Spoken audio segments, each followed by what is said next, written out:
Do you know how many tons of honey China produces each year? About 500,000 tons. It's surprising to know that it's a quarter of global honey production, making China one of the world's largest honey producers. Forms of beekeeping in China are very diverse, but the most special is probably beekeeping farms on cliffs hundreds of meters high. Please join us to explore this special beekeeping farm.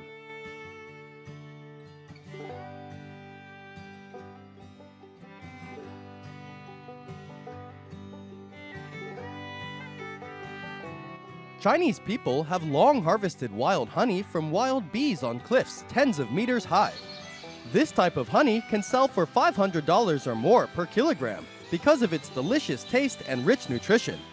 Natural honey is also known as liquid gold in China because it is expensive and has more nutrients than regular honey.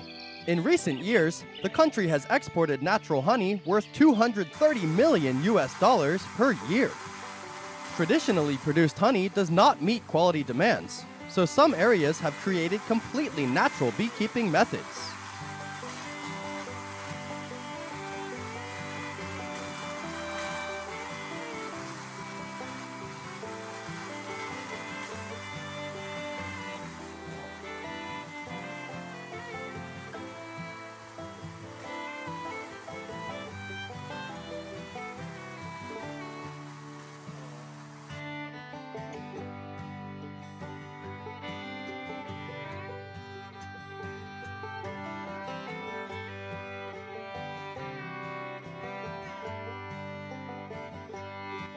Currently, the largest form of natural beekeeping is in Fengjiayu Town, Miyun District, Beijing. With more than 600 beehives suspended on each cliff over 50 meters high, creating a breathtaking sight. Every harvest season, beekeepers brave the dangers of hanging from cliffs to harvest sweet honey from above.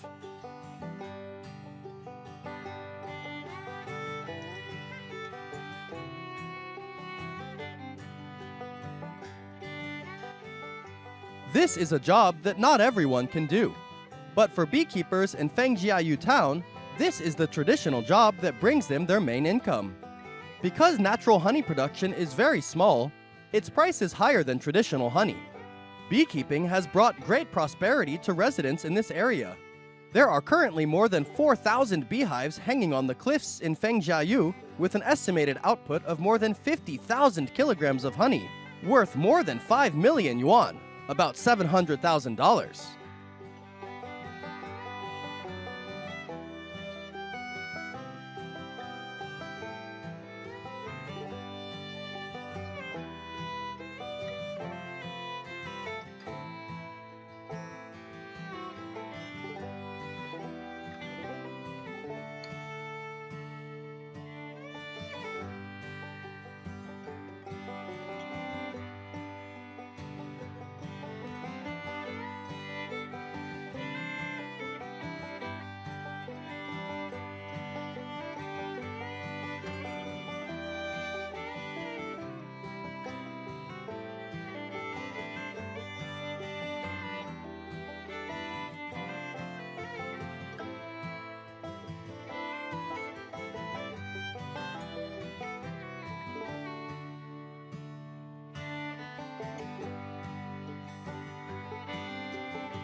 There are many forms of beekeeping in China.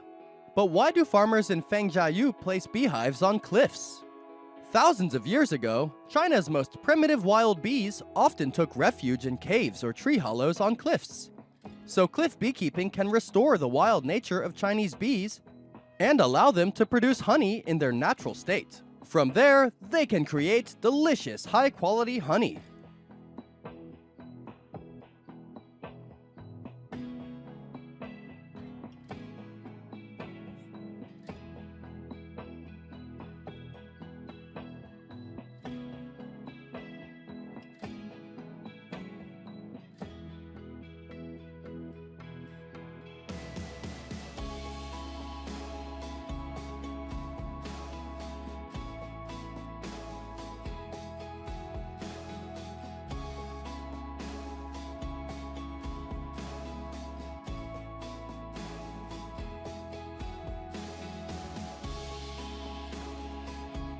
Beekeeping boxes placed on cliffs will make it more convenient for bees to go out to collect honey. They can fly from the top to the bottom to sense all the honey and sources around it. Furthermore, bees need to live in places with good sunlight and cliffs that can shield them from the wind, rain, and humidity.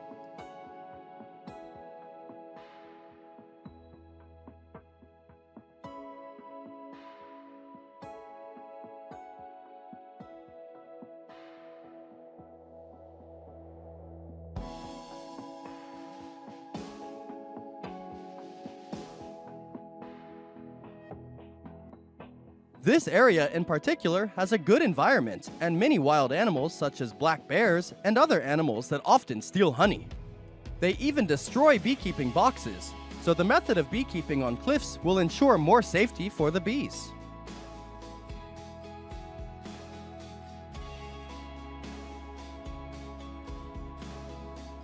Although in many localities there is no suitable terrain for beekeeping on cliffs, farmers still successfully raise bees naturally. The beekeeping boxes are placed in a large and airy area. Farmers can plant fruit trees such as mango trees, longan trees, or lychee trees. Every spring, when the trees bloom, they will become the main source of honey for bees. Therefore, not only do they harvest honey, farmers also have additional income from fruit trees. Bee farms not only bring a significant source of income to local farmers, but they also contribute to the economic development of the region.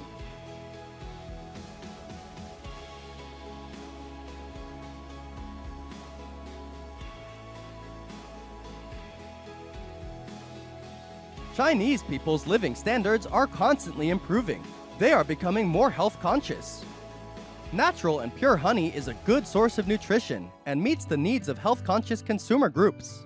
Science has proven that honey is effective in reducing coughs. Compared to other sugars, honey contains more vitamins and minerals per gram, so using honey instead of table sugar is healthier.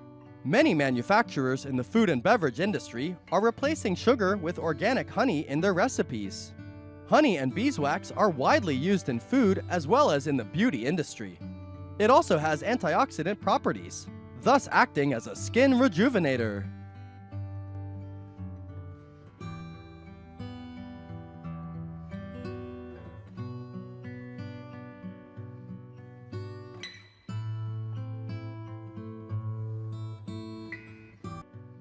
Fructose, glucose, and water are the main components of honey. It has medicinal properties and is used as an ingredient in many dishes and desserts. Due to the growing awareness of a healthy lifestyle, honey is increasingly popular. It is very popular as a substitute for sugar. Honey is a valuable product and is widely accepted in dietary as well as medicinal applications. Surely you are familiar with honey products. So what dishes do you like to use them with? Please let us know by leaving a comment below.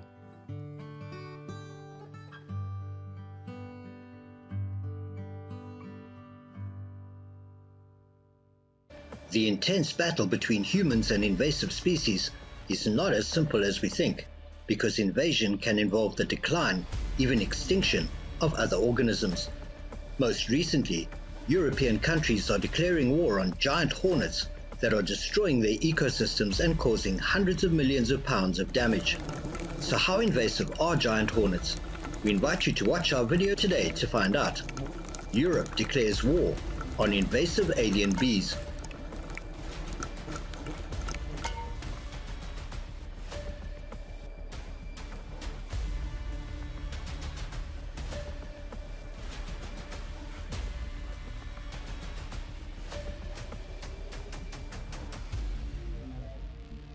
Asian hornets are known for their extremely aggressive behavior. An Asian hornet can kill 40 honeybees per minute by using its large mandibles to knock them down. This is the largest hornet species in the world, originating from Asian countries such as Korea, Japan, and Taiwan. But in 2004, they made their debut in Europe. Now, the numbers of this Asian hornet have grown beyond control, and they've become the most feared invasive species for the ecosystems of many European countries. It is estimated that Asian hornets could cost the French economy 30.8 million euros per year in the worst-case scenario. So what kind of damage do hornets cause? Asian hornets are considered enemies that destroy large numbers of honeybees when they consider honeybees as prey. They also prey on native pollinators such as bumblebees, so there could be a serious impact on the pollination services these creatures provide.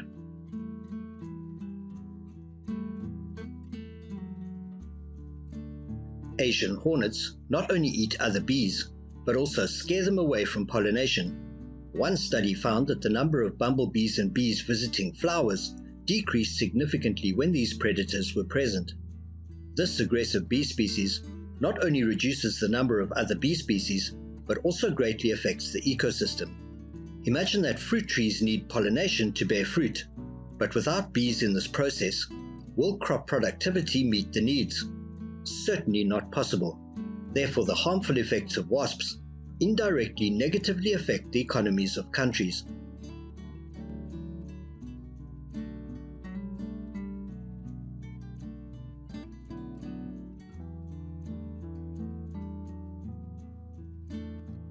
One thing that makes wasps so worrisome is their ability to nest. It's troublesome if you discover a giant wasp nest in your house or on a tree in the garden. They can attack you and your family pets. They can fly around the house and unfortunately sting you if you bump into them. It is very painful to be stung by a wasp. Remember that they are poisonous, and it can be fatal to humans to be attacked by many wasps. It's best not to arbitrarily destroy the beehive without protective gear. Stay away from them and don't try to attack. Please notify the local authorities. They will come and safely destroy the hive.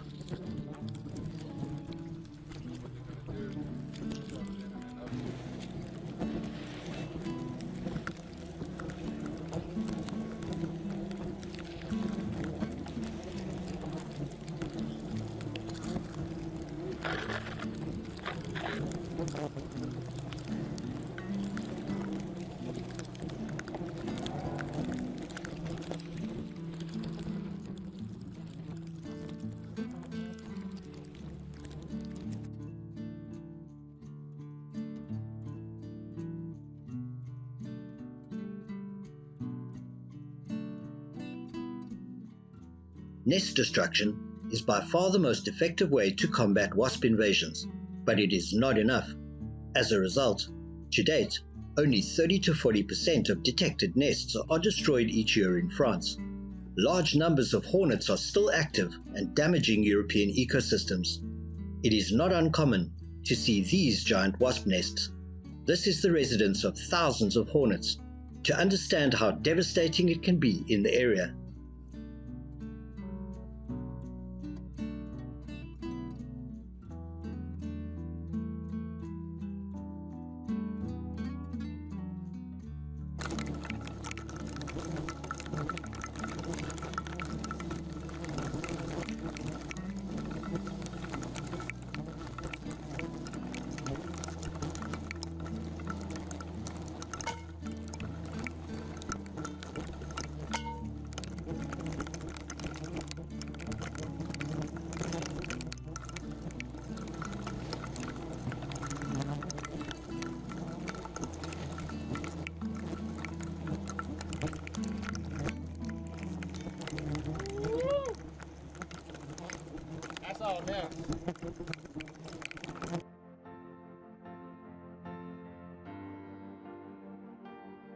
Asian hornets can nest underground, making them difficult for humans to detect. But think about what it would be like if you were unlucky enough to encounter a hornet nest, meaning certainly being chased and attacked by hundreds of ferocious hornets. To prevent unwanted accidents, people destroy those wasp nests before they become killer bees.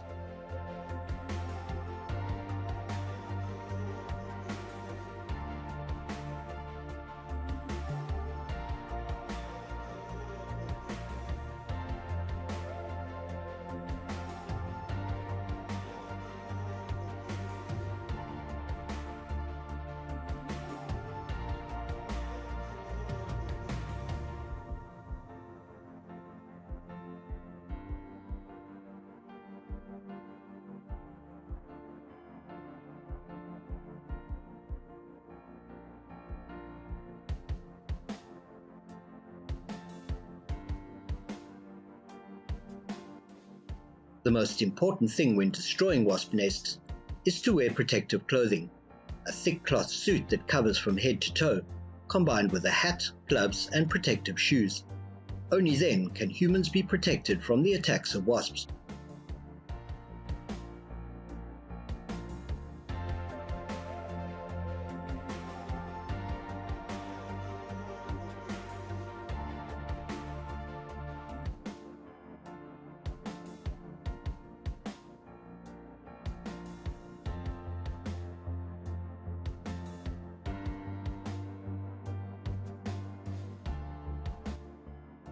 Do you think the job of destroying wasp hives is simple?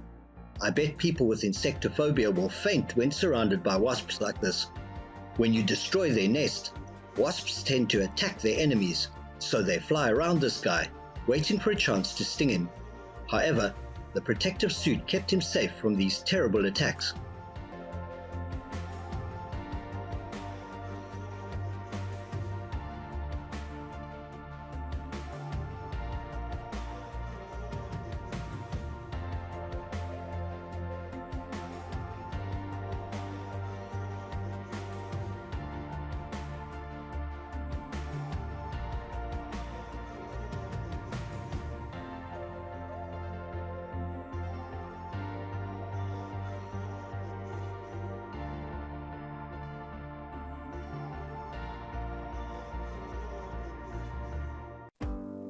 Anyone who has once enjoyed malt sprout candy made from sticky rice, a speciality of the Quang Ngai region in Vietnam, will definitely not forget this delicious candy.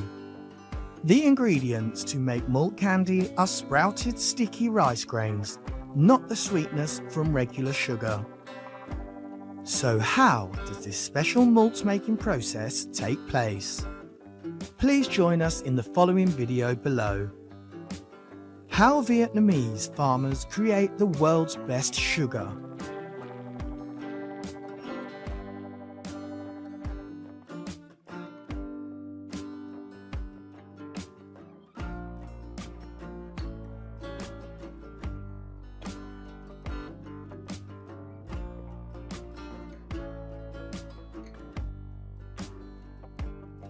Coming to Quang Ngai land means coming to a place with many specialities that are considered not found elsewhere.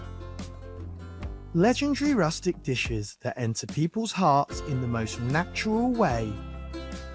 To make this famous malt product in the world, they need to do two main steps: processing sticky rice and processing malt.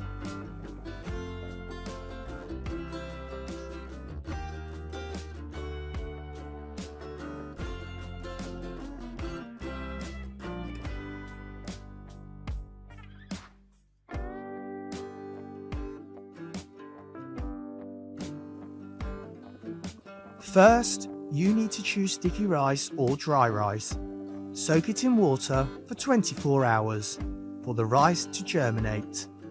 After that, they will take it out, rinse it with water, then ferment it for 3 days and nights, and water it regularly, like composting rice seeds. Then spread it freely and incubate continuously for 4 to 5 days. And always water it so that the rice shoots grow longer and evenly.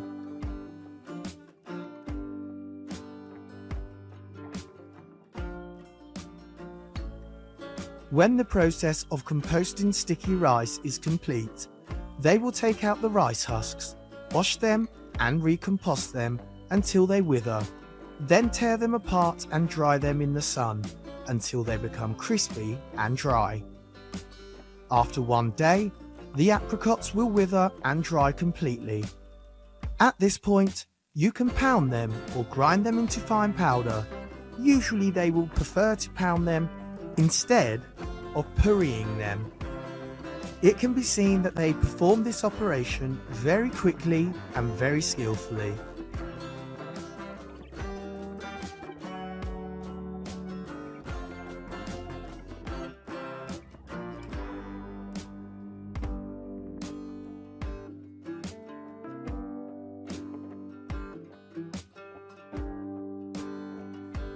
In the second stage, they will process malt sugar. First, they will put a sufficient amount of sticky rice into the pot and prepare to cook it into sticky rice. Add enough water mixture and mix them together well. After the sticky rice is cooked, they will mix the rice powder made in the step above with the cooled sticky rice.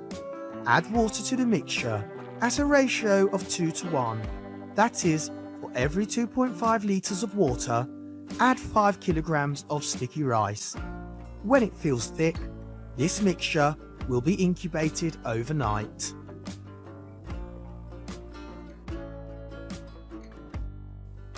Next, they will filter the mixture to separate the residue and dirt to collect the sugar solution before concentrating.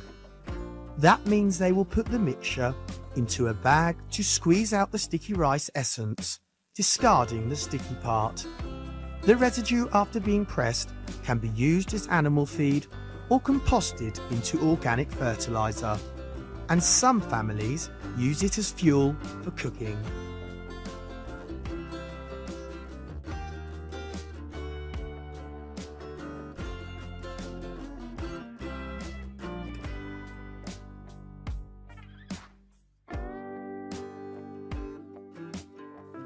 Finally, after filtering and pressing to separate the residue, the resulting sugar solution is still diluted. It is necessary to boil it to separate the water and concentrate the sugar solution into thick malt sugar, according to specific requirements. It takes about a few hours to become a solid malt sugar. Plastic, fragrant, sweet.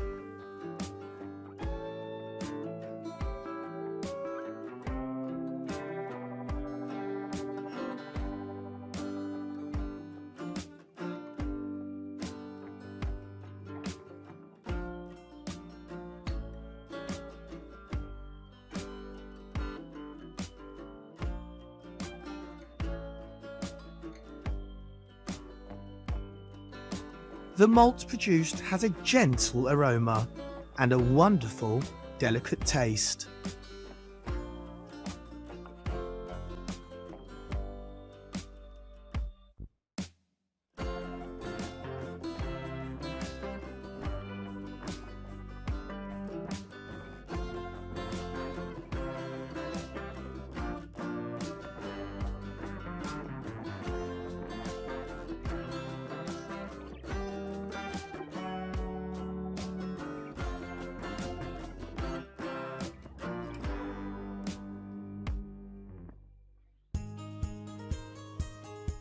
The malt is flexible but not chewy, has a sweet taste, dark yellow colour, and a delicious sticky smell.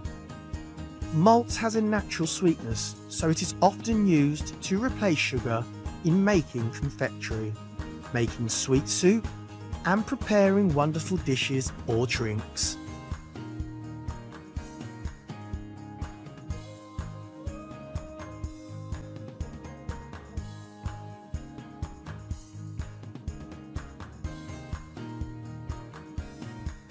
Our video for today is over. Did you find it interesting? Please comment to let us know. And don't forget to click like, share and subscribe to support the channel. And now, goodbye, and I'll see you in the next videos.